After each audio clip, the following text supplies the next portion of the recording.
AI is only as powerful as the platform it's built into. That's why it's no surprise that more than 85% of the Fortune 500 use the ServiceNow AI platform. While other platforms duct tape tools together, ServiceNow seamlessly unifies people, data, workflows, and AI, connecting every corner of your business. And with AI agents working together autonomously, anyone in any department can focus on the work that matters most. Learn how ServiceNow puts AI to work for people at servicenow.com.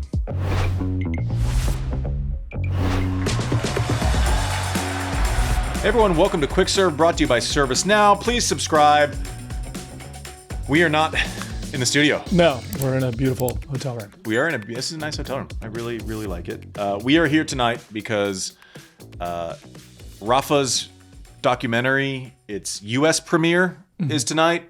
There's a little conversation afterwards, and they were out of options, so I am here to run that conversation. No, I mean, they had limited options. They weren't out of options. That's fair. How many times do you think I can get Rafa to say, thank you very much? At the end, at least. At least. If I don't get over, under, 3. 3? Yeah. 3. I'm going to go under. Under? Yeah. Sean's off camera. Sean, well, are you taking the over? I'll take the over. All right, Sean says. Can we get you to do a backflip if you... I'm so sad that I don't have to do it. I know. We are sad for Kostyuk. Yes. Because we're a friend of the show. We like her. Andreeva was phenomenal. She's been phenomenal start to finish. She's barely been challenged. It's not as if she got through an early round match and then kind of found something. She has been just drilled. I mean, informed players, good players and informed players, right? Drilled Kristea last round. Kostyuk today just had nothing. It was tough conditions. The wind always affects ball strikers more than people that kind of manipulate paces and shot shapes and everything else, which Andreeva is really, really good at.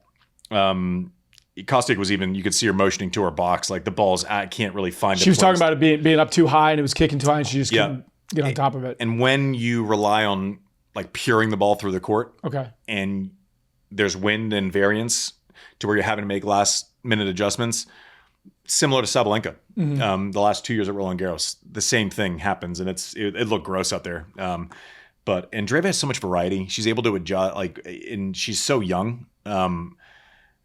She's going to be a problem for a lot of people for a long time. She's serving great. She's strong. Like you look at her now compared to 2 years ago, you felt like people might just be able to go through all the time. She's really strong, and she's able to play with that variety.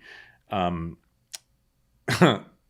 don't want to give her the kiss of death, but I think she's been the best player in this tournament start to finish. I mean, she has 21 clay wins, more than any other man or woman so far. Yeah. I mean, she played. Right? The story that tells me, though, is yes, she's been playing great, and she played a very heavy clay schedule. Like, remember, she didn't play well in Miami and Indian Wells. Obviously, his strategy was to load up on clay and try to find some form. And guess what? She found it. Found it in a big way. It was so straightforward. There's not even that much to dissect or many moments. First ball, last ball, she was getting the pattern she wants. She was getting it out of Kostyuk's zone, was making her move into the court, out of the court. And then someone who has that kind of variability, but also can pump it through the court when they need to. There's a lot to solve for with Andreeva. She doesn't seem to be fighting herself quite as much, which could just be youth. One Roger Federer claims that he used to be a bit of a nutcase on the court. I never saw that. I don't think we did, but apparently it's true. Andreeva went nuts at Indian Wells. We haven't seen any of that. Maybe lesson learned the hard way. No pearl clutching in Paris. No. First player born since 2005 to reach a major final, man or woman. Yeah, that's not surprising. Makes me feel old. Yeah, this feels like an arrival. Yeah. Yeah, a lot of people have said she's going to win a slam. I want to say Wertheim said, like within a year and a half or something. We might have to roll back the tape on that, because I think in a tournament that was lacking good calls by any of us, that may be a good one. We might have to go to the vault for that. Yeah. But I think Andreeva wins. Chwalińska. Sean was saying that it was like people, as we get coached and improve, and it's not Chwalińska, it's Chwalińska, and now there's a V apparently. There's a V somewhere in there. But apparently if you're not Polish, you still have to pronounce the V. We should just call her Maja. No, Chwalińska. You can call it. That might be wrong too. I mean, she said Maja. I double checked on the WTA site. She said it herself. She also said Chwalińska, and now we're getting. No matter how you pronounce it, she's incredible. Today was really fun to watch. So she's not big. She's 5'5". Doesn't hit the ball big at all. Like, doesn't have massive racket speed. And I only say this to tell you why her genius is a little bit more subtle, right? So obviously plays these high balls, these deep balls, but when you play a high ball, a lot of times it's defensive where it crosses the baseline, the person goes back, they're not really threatened. She's able to play these soft shots that cross the sideline before the baseline, right? So they're moving, they're having to create pace. If they don't hit it perfectly, she's able to then create space to hit her winner. She has to almost her winners aren't just, I crack it, it goes, and we're good. It's, I'm going to set it up with this shot and then kind of hold and then wait and then punch it to the side. Her movement, she has an amazingly elite skill. Mm-hmm. Her ability to run to the spot before it's hit, her anticipation skills are elite, right? So she hits that high one up on Schneider's backhand. She hit it over and over, backhand to backhand. It crosses the sideline. You're up here. There's no pace in the ball. And then she's already taken 3 feet inside the court. So if she does somehow leave that, she's made up for a lack of power with court positioning. She runs to spots and she always leaves the court open for the hardest shot for the other person. Mm. So she'd get that one up above Schneider's shoulder and she would almost leave her forehand open and just shade towards the backhand side and say, hey, listen, you might overpower me, but it's going to be with the toughest shot. Her movement after she hits a shot to kind of shade certain parts of the court and to kind of invite her opponents to take risks that might be on an uncomfortable ball is elite.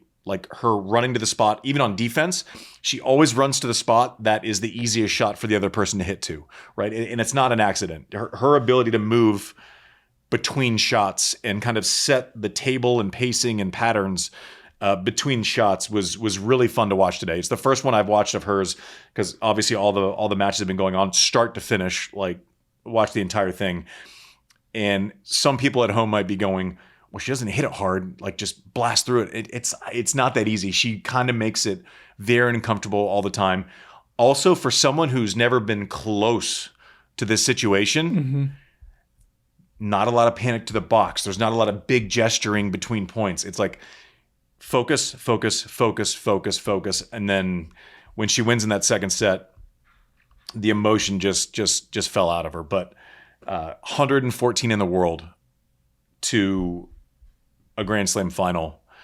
You got something? It's incredible. I mean, she basically is going to need a wild card to get into Wimbledon. Yeah, because she doesn't qualify. But I believe if she gets the wild card, then she's going to be seeded.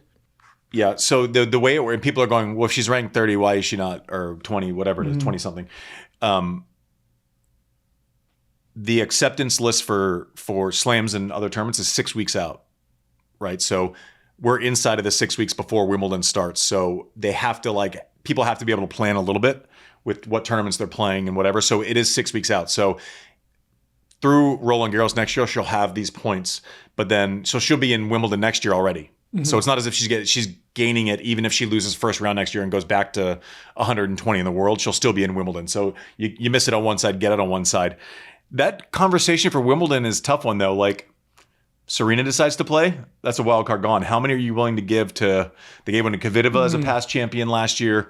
There's some star power that it's going to be a fight for wild cards.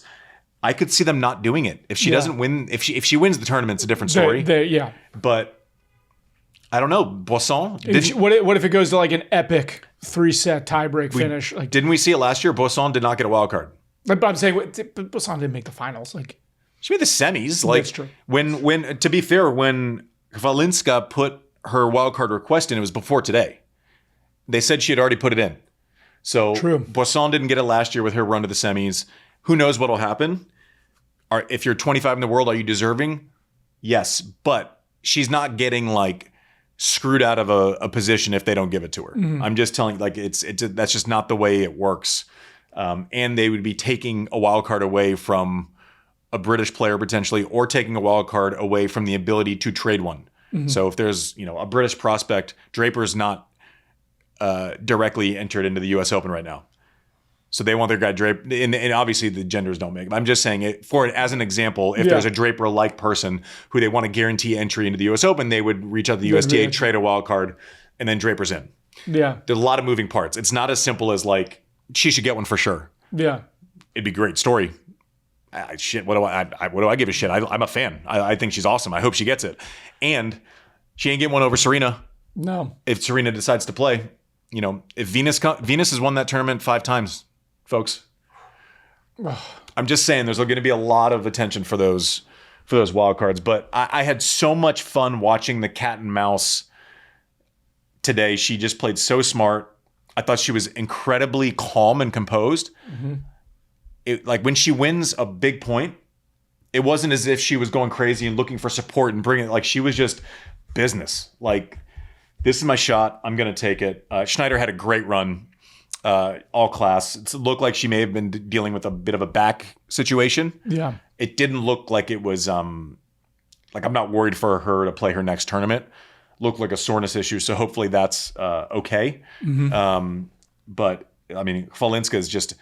I would say I'd never seen anything like it, but we saw Raducanu go through qualies and win the US I was Open. about to say that the stat of the day that I was going to have is 2. She's now the second qualifier ever to reach a Grand Slam final in the Open era. I was pretty convinced I was never going to see it again. I thought it was such an outlier. And they both had the same kind of dominating run of like, just never dropping sets. How many players that are ranked like 140 in the world are going to try to give it another year? I mean, because of this. Yeah, like soap opera actor syndrome is going to be like a 25, 23-year-old. It's going to be big. Yeah, 25. Like a 32-year-old. It's like, I don't know, 115, you can make a slam final. Well, and then on top, you stack on top like Kristea's runs. That's what I'm saying. Like, I don't know. I think I still got it. I think I got a good 15 years left. I don't know. I tell you what, I won't be saying I'll do a backflip ever again, though, because I was scared shitless. I was happy for Andreeva. It felt like it. And I'm actually, I don't know if I'm kind of disappointed in myself how much you doing a backflip was dictating how I was watching the match. You would have, let's be honest, you would have sucked at it. I would have been horrible at it. It would have definitely been trampoline. We did a poll. 27% of the people said I should wear a harness into a trampoline park. What did the other, all of them say? I forget what they said. I didn't, oh, really? I didn't see the rest of the poll. I don't think, I actually, like, just talking from like, I don't think you can't do a standing backflip and try to do it. You would land on your head. Bro, I think I would land flat on my back. I don't even think I would get far enough over. Do you want to know? I think it would just be a fall over. Do you want to know what I was thinking? What? I was gonna, like, my mind was going to like weird places. Of course. I was gonna try, if you wanted to do like a trampolining one in a harness, I wanted to make it like at like halftime of a sporting event or something. Like I was gonna. I wanted to make, have me do it at the Cincinnati Open. Yeah, yes. I wanted to make like a caveat of like, okay, since you're not doing the real thing, like obviously no one here thinks that you can do a backflip. I wanted to make it like a thing where the trade-off was it had to be kind of almost like a public shaming type thing. Yeah, well, that's what this podcast is. Yeah, you and me both. Yeah, this is. All right, what about the men's previews? Well, I do want to say real quick, Andreeva, all the stuff that Chwalińska does well. I nailed that pronunciation. By the way. Crush it. That was sick. That was great. Thanks. I was like straight out of soap opera. He's looking at Sean right now. Yeah, Sean's right here. Sean's so proud of us. Yeah, I hit it. I could see it. I felt it. I don't think a lot of what Chwalińska does well is going to be as effective against Andreeva. Andreeva doesn't mind trading those like high kind of moonball shots, and she's going to be able to dictate earlier. And the shots that Andreeva hits that have height on them are just a little bit heavier. I think she serves better. I think it's just it's nerves. And I think Andreeva is so locked right now. So let's see if I can get one right. Can I ask you like one? We'll see. I mean, that's as confident as I can say something given what's happened the last 2 weeks. Maya only has 99 unforced errors the entire event. Andreeva's also played really solid. She's at 153. Yeah. If we see the same windy conditions, they were talking about in the broadcast about Andreeva's, just the way she plays, the conditions don't seem to affect her. She can basically Andreeva, a lot of people have to, like Sabalenka plays risky tennis. Mm-hmm. And even though she's become more nuanced and can take your hand off the racket, she's doing a disservice to herself if she pulls back at all. That's like her strength. Andreeva, can play with nuance. She can, feed the middle of the court. She can buy herself margin, and it's very natural to her. It's like it's an easy, natural decision for her to make. So to what I think, anticipate you were saying, like, she's going to be able to handle the win fine. Chwalińska's same. Like, it's not as if she's taking these wild, crazy swings. Everything is very controlled. Speed of swing isn't like out of control. So I don't know that's going to be as much of a factor. Andreeva serves way better. Like, she has one of the best serves in women's tennis now, I think. If Chwalińska wins this, I don't even know what to. I mean, I think it's I'm not discounting her because she's ranked 114 in the qualifier. This is a matchup thing that I think is going to be difficult.